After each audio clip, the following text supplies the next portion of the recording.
সকাল সকাল ঘুম থেকে উঠে বাড়ির সমস্ত বাসি কাজকর্ম সেরে নিলাম।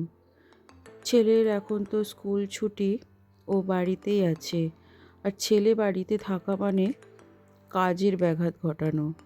ও ঘুম থেকে ওঠা মানে ওকে নিয়েই পড়তে হবে, মানে ওকে মুখ ধোয়াতে, ওকে ফ্রেশ করতে প্রায় ঘন্টা দেড়েক সময় ওর পেছনেই চলে যায়। কিন্তু স্কুল থাকলে, ওকে যদি বলা হয় ওর স্কুল আছে, তাহলে ও কিন্তু কাজকর্মগুলো তাড়াতাড়ি করে নেয়। স্কুল থাকলে ওর পেছনে অতটা সময় যায় না, কিন্তু যেহেতু স্কুল ছুটি তাই একটু তো গপ পাতে, বাচ্চা মানুষ তো। সমস্ত বাসি কাজকর্ম সেরে, মানে ঘর দুয়ার ঝাড় দিয়ে এখন চলে এলাম বেশ কিছু জামা কাপড় ধোয়া কাচা করেছিলাম সেগুলো মেলতে। যেহেতু ছেলে একটু বেলা পর্যন্তই ঘুমোয়, তাই বিছানাটা একটু দেরি করেই গুছোই।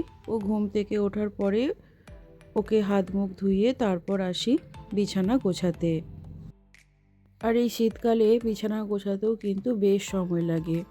কিন্তু যখন ছেলে আর বর দুজনেই বেরিয়ে যায়, তখন আমি ওরা বেরিয়ে যাওয়ার পরে সবার প্রথমে বিছানাটাই গুছিয়ে নিই।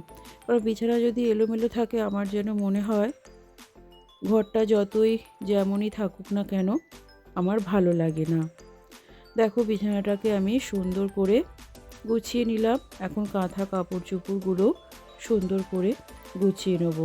আমার এই ছোট্ট মিনি ব্লগটা তোমাদের কেমন লাগলো জানিও। ভালো লাগলে লাইক শেয়ার অ্যান্ড সাবস্ক্রাইব করে দিও।